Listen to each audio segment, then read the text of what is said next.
এই পুরো বিষয়ে নিজের ভুলটা আরাব নিজেই স্পষ্ট করে বুঝতে পারছিল। সে মনে মনে রোদেলাকে বিন্দুমাত্র দোষ দিতে চাইল না। কারণ তখন যদি সে রোদেলার জীবন থেকে হুট করে এভাবে উধাও না হয়ে যেত, তবে আজ তাদের দুজনের সম্পর্কের পরিণতি এতটা বিষাদময় হতো না। সেই সময় সে কেবল নিজের পারিবারিক ঝামেলার কারণে রোদেলাকে দূরে সরিয়ে রেখেছিল। সে চায়নি রোদেলার মাথায় কোনো মানসিক চাপ পড়ুক, কিন্তু তার এই কিছুদিনের অন্তর্দহন রোদেলার মনে এমন এক ক্ষোভের জন্ম দিয়েছে যে মেয়েটি তাকে এখন তীব্র ঘৃণা করে এবং সবসময় তার থেকে দূরে পালিয়ে যাওয়ার চেষ্টা করে। আমাকে সবার আগে মাইশার ওই ঝামেলাটা চিরতরে মিটিয়ে ফেলতে হবে, রাজন। আমি যদি এখন রোদেলার সামনে গিয়ে নিজের ভালোবাসার দোহাই দিয়ে ক্ষমা চাই, ও কোনোদিনও আমার কথা শুনবে না। রোদেলা বড্ড কঠিন আর জেদি মেয়ে। আরাব এক দীর্ঘশ্বাস ফেলে বলল। রাজন নিজের মনে বসের এই কথার সাথে পুরোপুরি একমত হলো। সে রোদেলার সাথে অনেক বেশি মেলামেশা না করলেও বিগত দিনগুলোতে তাকে পাহারা দেওয়ার সুবাদে এতটুকু বুঝে গেছে যে রোদেলা অনেক চমৎকার এবং নীতিবান একটি মেয়ে। সে নিজের জীবনে কোনোদিনও অন্য কোনো নারীর সুখ কেড়ে নিয়ে কারো সম্পর্কের তৃতীয় ব্যক্তি হতে রাজি হবে না। তবে এই সব কিছুর আগে আমাকে বাবার মুখোমুখি দাঁড়াতে হবে। অনেক দীর্ঘ সময় ধরে আমি এই ঝামেলাটা এড়িয়ে চলেছি, এবার একেবারে শেষ দেখে ছাড়ব। আরাব নিজের মনে এক দৃঢ় প্রতিজ্ঞা করল। পরের দিন সকালবেলা আরাব দীর্ঘ সময় পর নিজের বাড়িতে এসে পৌঁছালো। সে নিজের মায়ের সাথে দেখা করে এই নোংরা খেলার একটা স্থায়ী সমাধান করতে চায়। পড়াশোনা শেষ করার পর থেকেই সে ক্লাবের ব্যবসা নিয়ে আলাদা থাকতে শুরু করেছিল, যার কারণে এই সমস্ত বড় বাড়িতে তার পা রাখা হয়নি অনেক বছর ধরে। অবশ্য বাড়ির এক লোকজনের সাথে তার কোনো বড় ধরনের শত্রুতা ছিল না। যখন তার মা কিংবা বাবা তাকে দেখতে ইচ্ছে হতো, তারা নিজেরাই ক্লাবে গিয়ে দেখা করে আসতেন। বাড়ি থেকে ডেকে পাঠানোর ঘটনা বিরল ছিল। আজ কোনো অলৌকিক হওয়া আমার বড় ভাইকে এই বাড়িতে উড়িয়ে নিয়ে এলো। সিঁড়ি দিয়ে নামতে নামতে আরাবের একমাত্র ছোট বোন প্রীতি এক মুখ মিষ্টি হাসি নিয়ে জিজ্ঞেস করলো। সে নিজের ভাইকে অনেক ভালোবাসে, যদিও ভাইয়ের সাথে তার ঘন ঘন দেখা হতো না, কিন্তু রক্তের টান বলে তো একটা কথা আছে। সে ভাইয়ের সাথে সব সময় মজা করত। তুই কি জানিস বাবা কবে নাগাদ দেশে ফিরবে? আরাব কোনো ভূমিকা না করে সরাসরি জিজ্ঞেস করলো। বাবা ফেরার কোনো নির্দিষ্ট সময় নেই ভাইয়া। ওখানকার নতুন বিজনেসের প্রজেক্ট বড় কোনো একটা ঝামেলা হয়েছে, তাই বাবাকে আরও দীর্ঘ সময় ওখানে থাকতে হবে। গতকাল রাতেও বাবা আমাকে ফোন করে বলেছিলেন যে ওখানকার পরিস্থিতি এখন ও নিয়ন্ত্রণে আসেনি। আরাব এক মস্ত বড় দীর্ঘশ্বাস ফেলল। মা কি ভেতরে আছেন? হ্যাঁ ভাইয়া, মা নিজের ঘরেই আছেন। কিন্তু তোর কি হয়েছে বল তো? অনেক অস্থির দেখাচ্ছে তোকে। চোখ মুখের অবস্থা অনেক খারাপ। কাল রাতে কি এক ফোঁটাও ঘুমাসনি? প্রীতি ভাইয়ের মলিন মুখের দিকে তাকিয়ে চিন্তিত গলায় জিজ্ঞেস করলো। মাইশার ব্যাপারটা নিয়ে ঝামেলায় আছে রে, আরাব শান্ত গলায় বলল। প্রীতির নিজের মাথা নাড়িয়ে ভাইয়ের কষ্টটা বুঝতে পারল। সে নিজেও এই মাইশাকে বিন্দুমাত্র পছন্দ করতো না। সে তো বাবাকেও বহুবার বারণ করেছিল যে ভাইয়া এই বিয়েতে কোনোদিনও রাজি হবে না, কিন্তু বাবা নিজের জেদের বশে ভাইয়ের ওপর নিজের সিদ্ধান্ত চাপিয়ে দিতে চেয়েছিলেন। বাবা হয়তো ভেবেছিলেন এর মাধ্যমে সে নিজের ছেলেকে নিজের নিয়ন্ত্রণে রাখতে পারবেন। আমি ওই মেয়েটাকে এক ফোঁটাও সহ্য করতে পারি না ভাইয়া। প্রীতি নিজের ভাইকে আশ্বস্ত করে বলল, যাতে সে বুঝতে পারে যে এই বোনটি সবসময় তার পাশেই আছে। বোনের মুখে এই কথা শুনে আরাবের ঠোঁটের কোণে এক চিলতে হাসি ফুটে উঠল। সে নিজের হাতটি বাড়িয়ে বোনের মাথায় পরম স্নেহে একটু হাত বুলিয়ে দিল। আমি মায়ের সাথে একটু কথা বলে আসি। এই বলে আরাব ধীর পায়ে ড্রয়িং রুমের দিকে এগিয়ে গেল। সেখানে গিয়ে দেখলো তার মা শান্ত মনে এক কোণে বসে ফুলদানি সাজাচ্ছেন। ছেলের পায়ের শব্দ পেয়ে সে ঘুরে তাকালো এবং এক মিষ্টি হাসি উপহার দিল। নিশ্চয়ই বড় কোনো সমস্যা তৈরি হয়েছে, নইলে আমার এই ব্যস্ত ছেলে তো এই মায়ের কথা তেমন একটা মনে রাখে না। মা, আমি এই ঝামেলাটা শেষ করতে চাই। আরাব মায়ের সামনে সোফায় বসে সরাসরি মূল কথায় চলে এলো। আরাবের মা নিজের ছেলের মুখের দিকে তাকালেন। ছেলে মুখ ফুটে না বললেও একজন মা হিসেবে সে নিজের সন্তানের মনের অবস্থা ভালো বুঝতে পারছিলেন। আরাব ছোটবেলা থেকেই একরক্ষা আর স্বাধীন চেতা। সে নিজের জীবনে কোনো ধরনের জোর জুলুম বা অন্যের হুকুম সহ্য করতে পারে না। আসলে এই আংটি বদলের ব্যাপারটা তো তুই খুব ভালো করে জানিস বাবা। এটা কেবল সমাজের লোক দেখানোর জন্য দুই পরিবারের বড়দের মাঝে একটা মৌখিক কথা ছিল। তুই যদি তোর বাবাকে একটা উপযুক্ত ও সঠিক কারণ দেখাতে পারিস, তবে আমার মনে হয় না এই সম্পর্কটা ভাঙা কঠিন কিছু হবে। তিনি নরম গলায় বললেন, আমি রোদেলাকে ভালোবাসি মা।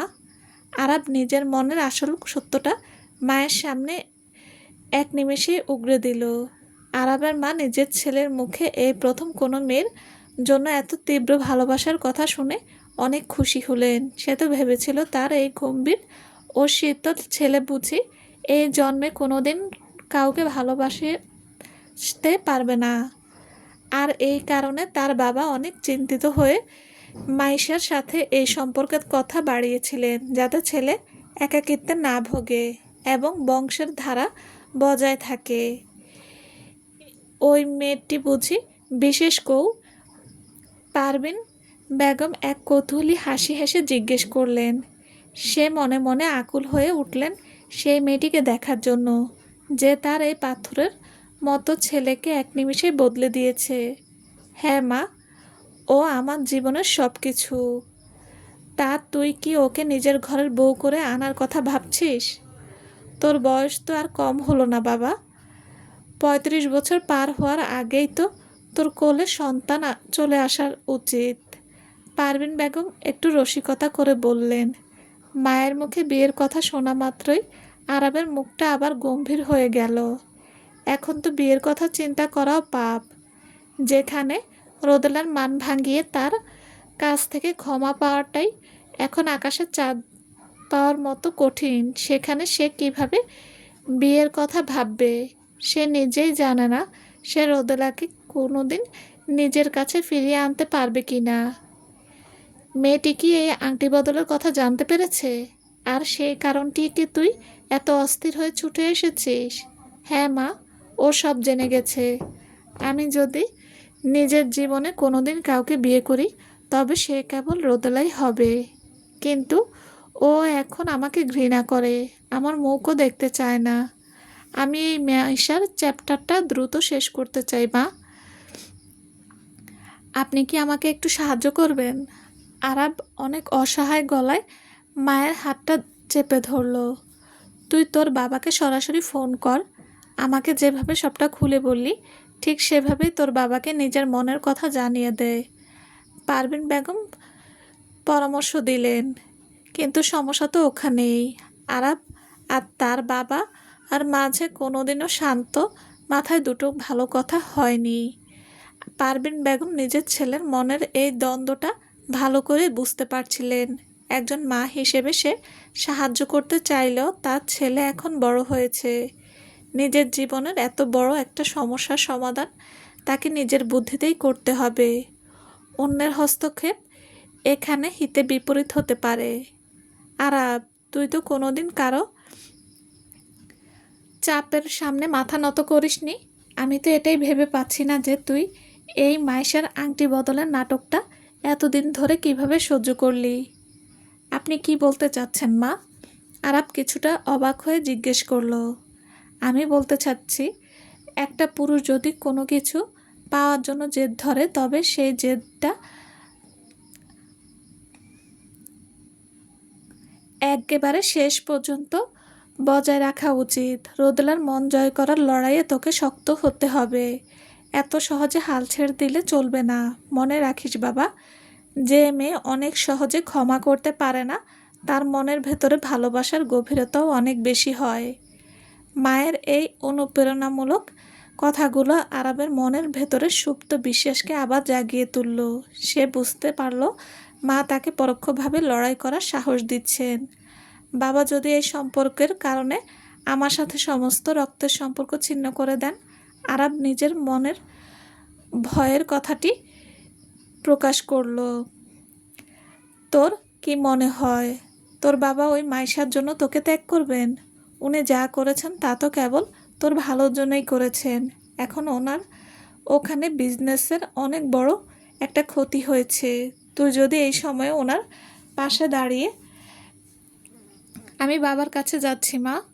আরাব আর এক মুহূর্ত সময় নষ্ট না করে নিজের সিদ্ধান্ত নিয়ে নিল।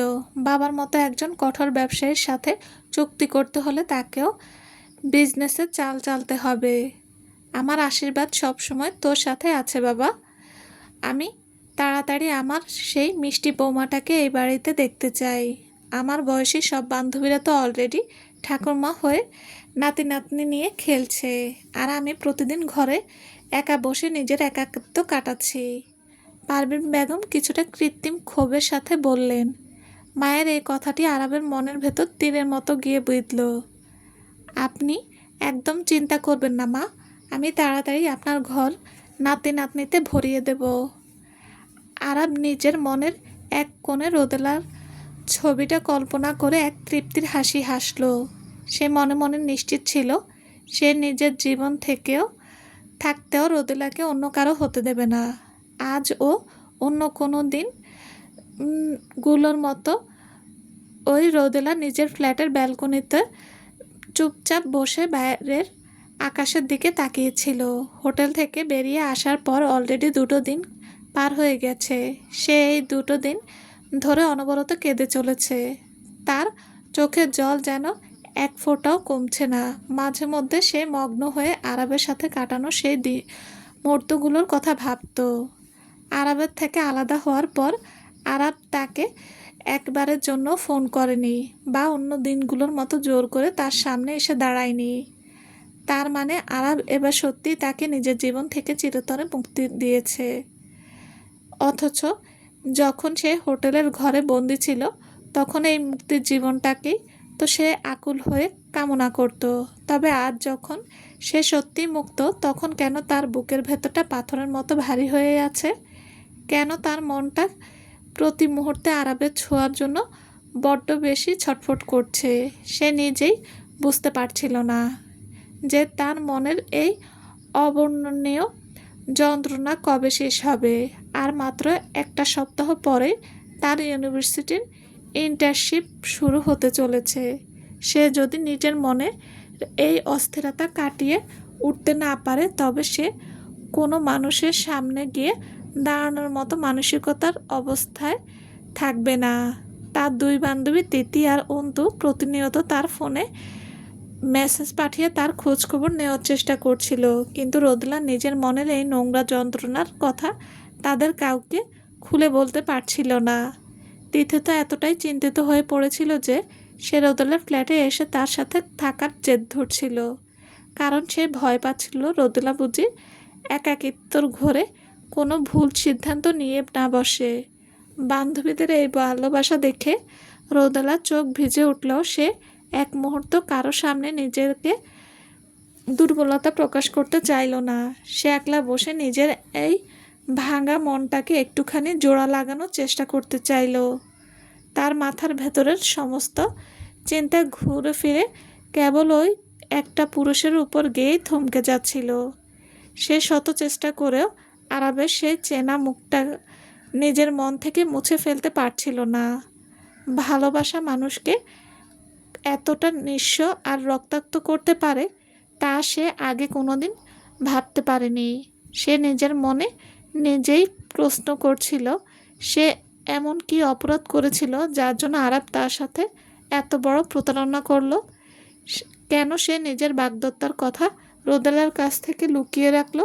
আরাব তো প্রথম থেকেই অন্য এক নারীর সাথে নিজের জীবন ভাগ করে নিয়ে আসছিল। তবে রোদেলার স্থান তার জীবনে কোথায় ছিল? এখন সবটা ভেবে রোদেলার মনে হলো আরাব তাকে কেবল ওই হোটেল ঘরে বন্দি রেখে নিজের শারীরিক লালসা মেটানোর একটা খেলনা বানিয়েছিল মাত্র। টিং। সোফার সামনের টেবিলের উপর রাখা রোদেলার ফোনটা এক শব্দ করে কেঁপে উঠল। রোদেলার শরীরটা এতটাই ক্লান্ত ও অবশ হয়ে পড়েছিল যে সোফা থেকে উঠে গিয়ে ফোনটাও হাতে নেওয়ার মতো শক্তিও সে নিজের ভেতর খুঁজে পাচ্ছিল না। সে ফোনটা ওভাবেই ফেলে রাখলো। টিং। ফোনের নোটিফিকেশন টোনটা আবার বেজে উঠল। এবার রোদেলা কষ্ট করে নিজের শরীরটা টেনে নিয়ে সোফার দিকে এগিয়ে গেল এবং ফোনটা হাতে তুলে নিল। সে ভেবেছিল হয়তো তার মা ফোনে মেসেজ করেছেন, কিন্তু ফোনের স্ক্রিনের দিকে তাকাতেই মাত্রই তার চোখ থেকে আবার অনবরত জল গড়িয়ে পড়তে লাগলো। আরাব ভাইয়া। রোদেলার মন দ্বিধাদ্বন্দ্বে ভুগতে লাগলো। সে কি এই মেসেজটা খুলে দেখবে নাকি চিরতরে ডিলিট করে দেবে? আসলে সে হোটেল থেকে আসার পর ভুল করেও যে আরাবের নাম্বারটা ব্লক করতে ভুলে গিয়েছিল। সে ভেবেছিল আরাব হয়তো নিজের অহংকারের বশে তাকে আর কোনোদিনও মেসেজ করবে না, তাই সে এই বিষয়টা তার মাথায় ঘামায়নি। টানা 2 দিন উধাও থাকার পর এই পুরুষটি আজ আবার কেন তার কাছে মেসেজ পাঠালো? কিন্তু রোদেলার মনের ভেতর নারীসুলভ কৌতূহল শেষ পর্যন্ত জিততে গেল। সে নিজের কাঁপানো আঙ্গুল দিয়ে চ্যাট বক্সটা ওপেন করলো। সে দেখতে চাইল যে নিষ্ঠুর পুরুষটি তাকে আর কি নতুন অপমান উপহার দিতে চায়। আমার জন্য একটুখানি অপেক্ষা করিস রোদেলা, আমি তোকে বড্ড ভালোবাসি রে। আনুষ্ঠানিকভাবে রোদেলার ইন্টার্নশিপের দিনগুলো শুরু হয়ে গেল। সে এবং তার 2 বান্ধবী একই প্রতিষ্ঠানে কাজ করার সুযোগ পেয়েছে। এই শহরের একটি বিজ্ঞাপন তৈরির কোম্পানি। বিগত প্রায় 2 সপ্তাহ নিজের ফ্ল্যাটে একাকী সময় কাটানোর পর রোদেলার মনের অবস্থা এখন আগের চেয়ে ভালো। সে নিজের ভেতরের কষ্টগুলোকে অনেকটাই নিয়ন্ত্রণে এনে মনের সাথে এক প্রকার সমঝোতা করে নিয়েছে। আরাবের পাঠানো সেই শেষ মেসেজের কথা অবশ্য রোদেলা বিন্দুমাত্র বিশ্বাস করেনি। সে অলরেডি নিজের ফোনের সমস্ত যোগাযোগ মাধ্যম থেকে আরাবকে চিরতরে ব্লক করে দিয়েছে। পুরো ব্যাপারটা এখন ভাবলে রোদেলার নিজেরকে হাসির খোরাক মনে হয়। যে পুরুষ অবলীলায় অন্য এক নারীর সাথে আংটি বদল করে এসে তাকে ভালোবাসার দোহাই দেয় এবং অপেক্ষা করতে বলে, সে আসলে কী চায়? রোদেলার কাছে তার আর কী চাওয়ার বাকি থাকতে পারে? মাঝে মাঝে সে নিজের মনেই এই প্রশ্নগুলোর উত্তর খুঁজে বেড়ায়। রোদেলা, তুই এখন আগের চেয়ে একটু ভালো আছিস তো রে? কোম্পানির ক্যাফেটেরিয়াতে বসে দুপুরের খাবার খাওয়ার সময় অন্তু চিন্তিত গলায় জিজ্ঞেস করলো। এই বিজ্ঞাপনী সংস্থায় প্রায় শতাধিক কর্মচারী কাজ করেন। তিথির পারিবারিক, রাজনৈতিক ও সামাজিক প্রতিপত্তির জোরেই তারা 3 বান্ধবী একসাথে এখানে কাজ করার সুযোগ পেয়েছেন। এই তো একরকম চলছে। যদি তোদের বলি অনেক ভালো আছি, তবে সেটা মিথ্যা বলা হবে। আবার বিন্দুমাত্র ভালো নেই এমনটাও নয়। রোদেলা চামচ দিয়ে ভাতের প্লেট নাড়তে নাড়তে শান্ত গলায় উত্তর দিল, তুই অনেক রোগা হয়ে গেছিস রে, ঠিকমতো খাওয়া দাওয়া করিস না বুঝি? চল, তোর জন্য এবার একটা নতুন ভালো ছেলে খুঁজে বের করতে হবে। আমাদের এই ডিপার্টমেন্টে বেশ কয়েকজন সিনিয়র ভাই তোকে নজর দিচ্ছেন। তুই নিজের পছন্দ মতো একজনকে বেছে নে না। তিথি একগাল হেসে দুষ্টুমির ছলে বলল। তিথির এই কথা শুনে রোদেলা আলতো করে হেসে উঠল। সে মনে মনে ভাবল, তিথি এমনভাবে বলছে যেন ও ছেলেরা তার জন্য একটা বিকল্প মাত্র। অথচ রোদেলা নিজের আর কোনোদিনও কারো জীবনে খেলনা হতে চায় না। আমি এই মুহূর্তে কোনো নতুন সম্পর্কের জন্য এক ফোঁটাও প্রস্তুত নই রে, তোরা তো আমার সব কিছু জানিস, দয়া করে আমাকে একটুখানি সময় দে। আমি অনেক তাড়াতাড়ি তোদের সেই আগের হাসি খুশি রোদেলা হয়ে ফিরে আসব। আসলে আমি তোকে একটা কথা বলতে চাচ্ছিলাম রে, কিন্তু জিনিসটা অলরেডি জেনে গেছি। অন্তু ইতস্তত করে রোদেলার মুখের দিকে তাকালো। সে কথাটি বলতে গিয়েও যেন মাঝপথে থমকে গেল। না থাক, আমার মনে হয় এই মুহূর্তে তোর এটা না জানাই ভালো হবে। কি শুরু করলি বলতো অন্তু? তুই যেভাবে ঘুরিয়ে পেঁচিয়ে কথা বলছিস, কথা বললে আমার মাথা খারাপ হয়ে যায়। অলরেডি যখন অর্ধেক কথা বলে ফেলেছিস, তখন দয়া করে পুরোটা খুলে বল। রোদেলা কিছুটা বিরক্ত হয়ে বলল, সেটা হলো ওই আরাব ভাইয়ার ব্যাপারে। সায়ন আমাকে বলছিল যে আরাব ভাইয়া নাকি হুট করে দেশের বাইরে চলে গেছেন। উনি কবে ফিরবেন তার নাকি কোনো নির্দিষ্ট সময় বা ঠিক ঠিকানা নেই। আসলে অন্তু এই খবরটি বেশ কয়েকদিন আগেই সায়নের কাছ থেকে জানতে পেরেছিল, কিন্তু তখন রোদেলার মনের অবস্থা খারাপ ছিল বলে সে বান্ধবীর সামনে এই প্রসঙ্গে তোলেনি। তখন তারা ফোনে কথা বলার সময় সবসময় অন্য নানা বিষয়ে গল্প করত, যাতে রোদেলার মান ভালো থাকে। আর এই আংটি বদলের ব্যাপারে সায়ন জোর দিয়ে অন্তুকে জানিয়েছে যে আরাব ভাইয়া নিজে থেকে এই বিয়েতে বিন্দুমাত্র রাজি ছিলেন না। এক সম্পূর্ণ ওনার সরি এটা সম্পূর্ণ ওনার বাবার একতরফা জোর জুলুম ছিল। ওনার কথা ওনার কাছেই থাক। আমি তোদের কাজ আজ একটা শেষ কথা বলে দিচ্ছি। আজকের পর থেকে আমার সামনে ওনার ব্যাপারে কোনো কথা বলবি না। আমি ওনাকে নিজের মন থেকে চিরতরে মুছে ফেলতে চাই। আর তোরা যদি সত্যি আমার ভালো চাস, তবে এই চেনা নামটা যেন আমার কানে আর কোনোদিন না আসে। রোদেলার গলার স্বর কঠিন শোনালো। তিথি আর অন্তু বান্ধবীর চোখের ভেতরে লুকানো কষ্ট বুঝতে পেরে চুপচাপ মাথা নাড়ল। তারা আর এই বিষয়ে কোনো কথা বাড়ালো না। বিকেল 4:05। রোদেলা, তুই এখন বাড়ি ফিরবি কিভাবে রে? অফিস ছুটি হওয়ার পর অন্তু জিজ্ঞেস করলো। আজ সকাল বেলা অফিসে আসার সময় রোদেলার স্কুটিটা হুট করে বন্ধ হয়ে গিয়েছিল। কিছুতেই স্টার্ট দিচ্ছিল না। তাই সে অনেক তাড়াহুড়ো করে ট্যাক্সি নিয়ে অফিসে এসেছিল। সে খুব ভালো করেই জানতো বিকেলবেলা অফিস ছুটির পর তিথি আর অন্তু তাকে নিজের গাড়িতে করে পৌঁছে দেওয়ার জন্য জেদ ধরবে। কিন্তু সত্যি বলতে রোদেলার এই মুহূর্তে তিথির বয়ফ্রেন্ড আবির কিংবা অন্তুর বয়ফ্রেন্ড সায়নের মুখোমুখি হতে বিন্দুমাত্র চাচ্ছিল না। আমি নিজে একটা গাড়ি ডেকে চলে যেতে পারবো রে, তোরা অযথা আমার জন্য চিন্তা করিস না, তোরা চলে যা। রোদেলা স্বাভাবিক থাকার চেষ্টা করলো। তৃতীয় অপরাধী মুখ করে রোদেলার দিকে তাকালো। সে খুব ভালো করেই বুঝতে পারছিল যে রোদেলা কেন আবিরের সামনে যেতে চাইছে না, কিন্তু বান্ধবীকে এই ভিড়ের মাঝে একা ছাড়তেও তার মন সায় দিচ্ছিল না। তার চেয়ে বরং আগামীকাল থেকে আমি নিজেই গাড়ি চালিয়ে তোকে নিতে আসব, তখন আমরা একসাথে ফিরব। কোনো প্রয়োজন নেই তিথি, তোরা আমাকে এমন ছোট বাচ্চার মতো আগলে রাখা বন্ধ করবি। একটা সাধারণ ট্যাক্সি বা বাসে করে বাড়ি ফেরার কথা শুনে তোরা এমন মুখ করছিস যেন আমি ও অনেক বড় বিপদে পড়ে যাচ্ছি। রোদেলা হালকা দমক দিয়ে বলল, আমি আসলে তো ওই দূর রাস্তার একা ছাড়তে চাচ্ছিলাম না রে। তোর এই ইন্টার্নশিপের জায়গাটা তো তোর ফ্ল্যাট থেকে অনেক দূরে। অন্তু বলল, আরে তোরা আর কতক্ষণ এখানে দাঁড়িয়ে গল্প করবি? আবির ভাইয়া গায়ের সামনে দীর্ঘ সময় ধরে দাঁড়িয়ে আছেন, আর তোকে আস্ত গিলে খাবেন। রোদেলা তিথির দিকে পিঠে আলতো ধাক্কা দিয়ে তাকে গায়ের দিকে এগিয়ে দিল, কারণ সে দূর থেকে আবিরকে দাঁড়িয়ে থাকতে দেখছিল।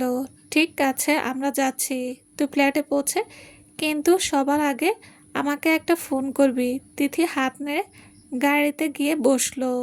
রোদেলা মাথা নেড়ে সম্মতি জানালো এবং ধীর পায়ে মেইন রোডের দিকে এগিয়ে গেল ট্যাক্সির অপেক্ষায়। সে যখন রাস্তার পাশে দাঁড়িয়ে গাড়ির অপেক্ষা করছে, এলো ঠিক তখনই পেছন থেকে কেউ একজন তার কাঁধে আলতো করে টোকা দিল। রোদেলা চমকে উঠে পেছনে তাকাতেই দেখল অনেক এক চওড়া হাসি নিয়ে তার সামনে দাঁড়িয়ে আছে। তার মুখের 32টা দাঁত যে এক নিমেষে বের হয়ে এলো। এই শহরের বুকে এমন এক কাকতালীয় দেখা হওয়া সত্যি অবিশ্বাস্য। বাহ, দুনিয়াটা গোল, তাই না রোদেলা ম্যাডাম? অনেক রসিকতা করে বলল, তুমি কি আমার পিছনে গোয়েন্দা লাগিয়েছ অনেক, নাকি নিজে আমার পিছু নিয়েছ? রোদেলা কিছুতেই বিশ্বাস করতে পারছিল না যে এটা কোনো সাধারণ কাকতালীয় ঘটনা, কারণ তার ইন্টার্নশিপের এই অফিসটা ইউনিভার্সিটি থেকে দূরে। গাড়ি আসতে প্রায় 1 ঘন্টার বেশি সময় লেগে যায়। আপনি সবসময় আমাকে এত বাঁকা চোখে দেখেন কেন বলুন তো? আপনি কি এটা একেবারে ভাবতে পারেন না যে আমারও এই এলাকায় কোনো কাজ থাকতে পারে? এটা স্রেফ একটা সাধারণ দেখা হওয়া হিসেবে মেনে নিলেই তো হয়। রোদেলা নিজের চোখ দুটো ছোট ছোট করে অনেকের মুখের দিকে তাকালো, কিন্তু অনেকে সেই চঞ্চল আর চটপটে চোখের দিকে তাকিয়ে সে কোনো ধরনের মিথ্যার আভাস খুঁজে পেল না। তাই সে আর কথা বাড়ালো না। আজ নিজের স্কুটি নিয়ে আসেননি বুঝি? অনেক সহজভাবে জিজ্ঞেস করলো। তোমার মুখের এই কথাটাই অদ্ভুত শোনালো অনেক। আজ স্কুটি আনেননি, এর মানে তুমি আগে থেকেই খবর রাখো যে আমি প্রতিদিন এখানে স্কুটি নিয়ে আসি কি না? অনেক শব্দ করে হেসে উঠল। এই মেয়েটির বুদ্ধির ধার দেখে সে মনে মনে খুশি হলো। সে বলল, আমি তো আপনাকে প্রতিদিনই এই পথ দিয়ে যাতায়াত করতে দেখি, আর আমি এও জানি যে আপনার জীবনে এখন আর কোনো পুরুষ নেই, তাই তো? ছি, এর মানে তুমি আসলেই আমার উপর নজর রাখছো? তুমি কি এখনো নিজের এই অবাস্তব আর ব্যর্থ আশাগুলো মনে পুষে রেখেছ অনেক? আমি তোমাকে প্রথম দিনই স্পষ্ট করে বলে দিয়েছিলাম, আমি আমার চেয়ে বয়সে ছোট কোনো ছেলেকে বিন্দুমাত্র পছন্দ করি না। অনেক নিজের কাঁধ ঝাঁকিয়ে বলল, বয়স্ক ছোট ছেলেদের মন কেমন হয় তা কি আপনি কোনোদিন পরীক্ষা করে দেখেছেন ম্যাডাম? না দেখে এভাবে হুট করে সিদ্ধান্ত নেওয়াটা অন্যায়। চোখের দেখা সবসময় সত্যি হয় না। রোদেলা এক দীর্ঘশ্বাস ফেলে নিজের কপাল চাপড়ালো। আমার কোনো পরীক্ষা নিরীক্ষা করার বিন্দুমাত্র শখ নেই। তোমার উচিত নিজের বয়সী কোনো মিষ্টি মেয়েকে খুঁজে নেওয়া। ঠিক সেই মুহূর্তে একটি খালি ট্যাক্সি এসে তাদের সামনে দাঁড়ালো। রোদেলা গাড়ির দরজা খুলে ভেতরে সিটে বসতে যাবে, ঠিক তখনই অনেক ও তার পেছনে এসে এক প্রকার জোর করে রোদেলার পাশের সিটে এসে বসে পড়ল। আরে, তুমি এই গাড়িতে উঠছো কেন? এটা আমি আগে ডেকেছি, তুমি নামো। রোদেলা কড়া গলায় ধমক দিল, কিন্তু অনেক তার এই ধমকে বিন্দুমাত্র পাত্তা না দিয়ে একগাল হেসে চালককে বলল, মামা গাড়ি চালান, আমরা দুজন একই দিকে যাব। এর মানে কি অনেক? রোদেলা অবাক হয়ে জিজ্ঞেস করলো। অনেক এবার সেই চড়া হাসি হাসলো। আমি তোমাকে কিছু জিজ্ঞেস করছি অনেক, তুমি কি আমার কথা শুনতে পাচ্ছ না? জি ম্যাডাম, স্পষ্ট শুনতে পাচ্ছি। শুনতে পাচ্ছ তো উত্তর দাও। এই অফিসের সামনে তোমার কি কাজ? আর আমরা একই দিকে যাব মানে কি? আসলে আমি আপনার ওই অফিসের ঠিক সামনের কফি শপের দোকানে একটা পার্ট টাইম চাকরি করে নিয়েছি। আমি কেবল মঙ্গল আর শুক্রবার বিকেল বেলা এখানে আসি। আর একই দিকে যাব বললাম কারণ আমি অলরেডি আপনার বিল্ডিংয়ের ফ্ল্যাটে শিফট হয়েছি। রোদেলার মুখটা বিস্ময়ে হা হয়ে গেল। এই পুরো ঘটনা যে কোনো কাকতালীয় ব্যাপার না, তা বুঝতে আর বাকি রইল না। এই ছেলেটি তাকে পাওয়ার জন্য এতটা দূর পর্যন্ত চলে এসেছে। রোদেলা মনে মনে এবার কিছুটা ভয় হতে লাগলো। এই আচরণটা কোনো স্বাভাবিক মানুষের নয়, স্রেফ কোনো মানসিক বিকারগ্রস্ত বা সাইকোল মানুষের মতো দেখাচ্ছে। সে নিজের শরীরটা আরও বেশি দরজার দিকে চেপে ধরল। অনেক রোদেলার এই অর্থ অবাক দেখে নিজের ভুলটা বুঝতে পারল। সে মোটেও চায়নি যে তার এই ভালোবাসা রোদেলার মনে কোনো আতঙ্কের সৃষ্টি করুক। আমি আপনার কোনো ক্ষতি করব না রোদেলা ম্যাডাম, দয়া করে আমাকে এতটা ভয় পাবেন না। আমার মনে যদি কোনো নোংরা উদ্দেশ্য থাকতো তবে আমি অনেক আগেই সুযোগের সদ্ব্যবহার করতে পারতাম। আপনাকে বিন্দুমাত্র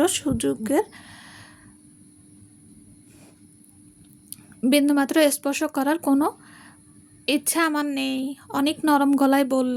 অনেকের এই যুক্তিপূর্ণ কথা শুনে রোদেলার বুকের ভেতর ধড়ফড়ানিটা কিছুটা কমল। অনেক যদি সত্যি কোনো খারাপ মানুষ হতো তবে সে নিজের পরিচয় এভাবে রোদেলার সামনে প্রকাশ করতো না। আমাকে ক্ষমা করো অনেক, কিন্তু তোমার এই পাগলামি দেখে যে কোনো মেয়েই সবার আগে খারাপ কিছুই চিন্তা করবে। আপনি ওই আরাব ভাইয়ার ব্যাপারটা কি এমন খারাপ চিন্তা করেছিলেন? অথচ ওনাকে দেখে তো আমার চেয়ে বেশি বিপজ্জনক আর নিষ্ঠুর মনে হয়। অনেক হুট করে কথাটা বলে বসল। রোদেলার চোখের চাহনি এক নিমিষেই বদলে গেল। সে ক্ষোভ নিয়ে অনেকের দিকে তাকালো। সে বিগত কয়েকদিন ধরে একটা নাম নিজের মন থেকে মুছে ফেলার আপ্রাণ চেষ্টা করছে, আর তার পাশের এই ছেলেটি অবলীলায় সেই ক্ষতস্থানে আঘাত করলো। আজকের পর আমার সামনে ভুলেও ওনার নাম উচ্চারণ করবে না অনেক। তোমার আর ওনার মাঝে তফাৎ আছে। আর হ্যাঁ, তুমি যদি ভবিষ্যতে আমার সাথে বিন্দুমাত্র কথা বলতে চাও তবে এই ধরনের খোঁটা দেওয়া বন্ধ করো। আমি এগুলো একটুও পছন্দ করি না, রোদেলা চড়া গলায় বলল। রোদেলার এই ধমক খেয়ে অনেক পুরো রাস্তায় একেবারে চুপচাপ বসে রইল। সে আর নিজের মুখ খুলেনি। রোদেলাও নিজের কোনো কথা বাড়ানোর প্রয়োজন মনে করল না। অবশেষে ট্যাক্সি এসে তাদের ফ্ল্যাটের সামনে থামলো। রোদেলা নিজের ব্যাগ থেকে টাকা বের করার আগেই অনেক ঝটফট চালকের হাতে ভাড়ার টাকাটা গুঁজে দিল। এই নাও তোমার টাকা।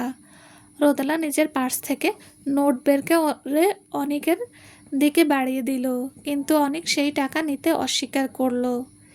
এর কোনো প্রয়োজন নেই ম্যাডাম, সামান্য কয়েকটা টাকার জন্য এত হিসেব করবেন না। সামান্য হোক আর যাই হোক, আমি তোমার টাকায় কেন চলবো? তুমি নিজের এত কষ্ট করে পার্ট টাইম চাকরি করে টাকা রোজগার করো, আর সেই টাকা আমার পেছনে খরচ করার কোনো মানে হয় না। এই নাও টাকা ধরো। রোদেলা জেদ ধরল। অনেক রোদেলার হাতটা আলতো করে সরিয়ে দিয়ে রাস্তার ওপাশে একটা ফুচকা আর চটপটির দোকানের দিকে আঙ্গুল নির্দেশ করলো। টাকাটা না দিয়ে আপনি কি আমাকে ওখান থেকে এক প্লেট চটপটি খাওয়াতে পারবেন? ওটাকে গাড়ির ভাড়া হিসেবে ধরে নেন। রোদেলা বিন্দুমাত্র ইচ্ছা ছিল না অনেকের সাথে বসে খাবার খাওয়ার, কিন্তু সে নিজের মনের কোনো ঋণের বোঝা রাখতে চাইল না। তাই সে অগত্যা অনেকের পেছন পেছন সে দোকানের দিকে এগিয়ে গেল। কিন্তু দোকানে গিয়ে বসা মাত্রই গরম চটপটির সুগন্ধ রোদেলার নাকে এসে লাগলো এবং তার পেটের ভেতর ক্ষুধার তীব্রতা এক নিমেষেই বাড়িয়ে দিল। আপনি কোন চটপটিটা খাবেন রোদেলা ম্যাডাম? একটা স্পেশাল চটপটি দাও, তবে ভেতরে যেন ধনেপাতা না থাকে, রোদেলা বলল। অনেক নিজে গিয়ে দোকানদারকে অর্ডার দিয়ে এলো এবং আসার সময় রোদেলার জন্য এক গ্লাস ঠান্ডা জল নিয়ে এলো। সে যত্ন করে রোদেলার সামনে জলের গ্লাসটি এগিয়ে দিল। এই দোকানের চটপটিটা অনেক সুস্বাদু ম্যাডাম, আমি এই এলাকায় আসলেই এখানে একবার হলেও খাই। প্রতিদিন একই চটপটি খেতে তোমার এক ফোঁটাও বোর বা একঘেয়েমি লাগে না? রোদেলা জিজ্ঞেস করলো। অনেক নিজের মাথা নেড়ে এক অদ্ভুত মিষ্টি হাসি হেসে বলল, না ম্যাডাম, বিন্দুমাত্র লাগে না। ঠিক যেমনটা আপনাকে প্রতিদিন দেখলেও আমার এই মন কোনোদিনও বোর হবে না। খুক খুক খুক। অনেক এই হুট করে দেওয়া প্রেমের সংলাপ বা ফ্ল্যাট শুনে রোদেলার জলের গ্লাসের চুমুক দিতে গিয়ে জোরে জোরে কাশতে লাগলো। অনেক দ্রুত নিজের পকেট থেকে টিস্যু পেপার বের করে রোদেলার দিকে বাড়িয়ে দিল এবং তার ঠোঁটের কোণে এক তৃপ্তির হাসি ফুটল। রোদেলা ফর্সা গাল দুটো লজ্জায় ও অপমানে লাল হয়ে উঠল। অনেক মনে মনে বড্ড খুশি হলো যে অবশেষে সে রোদেলার মনে একটুখানি হলেও দোলা দিতে পেরেছে। চলবে। কেমন হয়েছে গল্পটা প্লিজ প্লিজ জানাবেন। বন্ধুরা, আজকের মতো এখানেই রাখছি। আল্লাহ হাফেজ। সবাই ভালো থাকবেন।